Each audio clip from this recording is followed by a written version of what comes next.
Hello friends, welcome back to our channel. இந்த வீடியோவில் நம்ம என்ன பார்க்க போகிறோம்னு பார்த்தோம்னா ஏப்ரல் 18 அண்ட் 19க்கான கரண்ட் அஃபேர்ஸ். ஃபர்ஸ்ட் ஒன் பார்த்தோம்னா மக்களவை பேரவைகளில் 33% ஒதுக்கீடு வழங்க வகை செய்யும் மகளிர் இடஒதுக்கீடு மசோதா தோல்வி அடைந்ததற்கான காரணம் என்ன அப்படின்னு பார்த்தோம்னா மசோதா நிறைவேற 2/3 பங்கு ஆதரவு தேவை. மசோதாவுக்கு ஆதரவாக 298 பேரும் எதிராக 230 பேரும் வாக்களித்தனர். ஆதரவு அளிக்க 352 எம்பிக்களினுடைய ஆதரவு தேவை. இங்க பெரும்பான்மை இல்லாததுனால இந்த மசோதா தோல்வி அடைந்தது. அடுத்து பார்த்தோம்னா உலகின் செல்வாக்கு மிக்க தலைவர் பட்டியலில் எந்த நாட்டின் பிரதமர் முதலிடம் பிடித்துள்ளார்? இந்திய நாட்டினுடைய பிரதமர் நரேந்திர மோடி அவங்க தான் பார்த்தோம்னா உலகின் செல்வாக்கு மிக்க தலைவர்கள் பட்டியலில் முதலிடத்தில் இருக்காரு. அமெரிக்காவை சேர்ந்த மார்னிங் கன்சல்ட் என்ற ஆய்வு நிறுவனம் கருத்து கணிப்பை நடத்தியது. 24 ஜனநாயக நாடுகளில் இந்த கருத்து கணிப்பை நடத்தியது. அதில் பார்த்தோம்னா உலகின் செல்வாக்கு மிக்க தலைவர் பட்டியலில் பிரதமர் நரேந்திர மோடி முதல் இடத்துல வகிக்கிறாரு. கடைசி இடத்தில் ஜெர்மனி பிரதமர் ஃபெடரிக் மெர்ஸ் அவங்க கடைசி இடத்துல இருக்காங்க. அடுத்து ஆசியாவின் பெரும் பணக்காரர் பட்டியலில் முதலிடத்துக்கு முன்னேறியுள்ளவர் யார் அப்படின்னு பார்த்தோம்னா கௌதம் அதானி தான் ஆசியாவின் பெரும் பணக்காரர் பட்டியலில் முதல் இடத்துக்கு முன்னேறி இருக்காரு. ஆல்ரெடி இருந்தது பார்த்தோம்னா முகேஷ் அம்பானி, அவங்கள 2வது இடத்துக்கு தள்ளிட்டு கௌதம் அதானி முதல் இடத்துக்கு முன்னேறி இருக்காரு. முதல் இடத்தில் நீண்ட காலமாக இருந்து வந்த முகேஷ் அம்பானியை பின்னுக்கு தள்ளி கௌதம் அதானி தற்போது ஆசியாவின் மிகப்பெரிய பணக்காரராக உயர்ந்துள்ளார். ப்ளூம்பர்க் பில்லியனர் இண்டெக்ஸ் வெளியிட்ட அறிக்கையின்படி தான் இந்த கணிப்பு கணிச்சிருக்காங்க. அடுத்து பார்த்தோம்னா கௌதம் அதானி 92.6 பில்லியன் டாலர் சொத்து மதிப்பு, ஆசிய அளவில் முதலிடம். உலக அளவில் பார்த்தோம்னா அவர் 19வது இடத்துல இருக்காரு.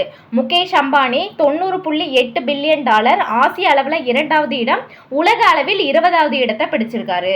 அடுத்து பார்த்தோம்னா ஐபிஎல் தொடரில் சொந்த மைதானத்தில் 100 போட்டிகளை விளையாடிய முதல் அணி என்ற வரலாற்று சாதனையை எந்த அணி பிடித்துள்ளது? ராயல் சேலஞ்சர்ஸ் பெங்களூர் அணி தான் ஐபிஎல் தொடரில் சொந்த மைதானத்தில் 100 போட்டிகளை விளையாடிய முதல் அணி அப்படின்ற வரலாற்று சாதனையை பிடிச்சிருக்காங்க. ஏப்ரல் 18 அன்று தனது சொந்த மைதானமான பெங்களூரு சின்னசாமி மைதானத்தில் டெல்லி அணியுடன் மோதியது. பெங்களூரு மைதானத்தில் ஆர்சிபி அணிக்கு இது 100வது ஆட்டமாக அமைந்தது.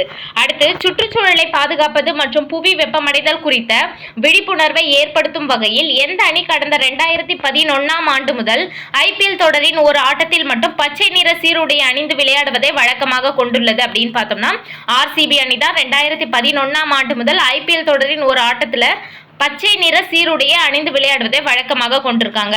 இந்த சீருடை 100% மறுசுழற்சி செய்யப்பட்ட கார்பன் சமநிலை கொண்ட துணியால் உருவாக்கப்பட்டதாகும். டெல்லி அணிக்கும் வர்சஸ் ஆர்சிபி அணிக்கும் இடையில 100வது ஆட்டமா ஆர்சிபி அணியினுடைய தனது சொந்த மைதானத்துல விளையாடி இருப்பாங்க. அந்த ஆட்டத்துல தான் இவங்க பச்சை நிற சீருடையை அணிஞ்சிருந்தாங்க. அந்த அணி பச்சை நிற சீருடையை அணிவது இது 16வது முறையாகும். அடுத்து ஐபிஎல் வரலாற்றில் குறைந்த பந்துகளில் 1000 ரன்களை எட்டிய 2வது வீரர் என்ற பெருமையை பெற்றவர் யார்? டிம் டேவிட் அப்படின்றவர் தான் ஐபிஎல் வரலாற்றில் குறைந்த பந்துகளில் 1000 ரன்களை எட்டிய 2வது வீரர். எத்தனை பந்துகளில் எட்டியிருக்காரு அப்படின்னு பார்த்தோம்னா 560 பந்துகளில். இந்த வகை சாதனையில் ஆந்த்ரே ரசஸ் 545 பந்துகளில் 1000 ரன்களை எட்டி முதல் இடத்துல இருக்காரு.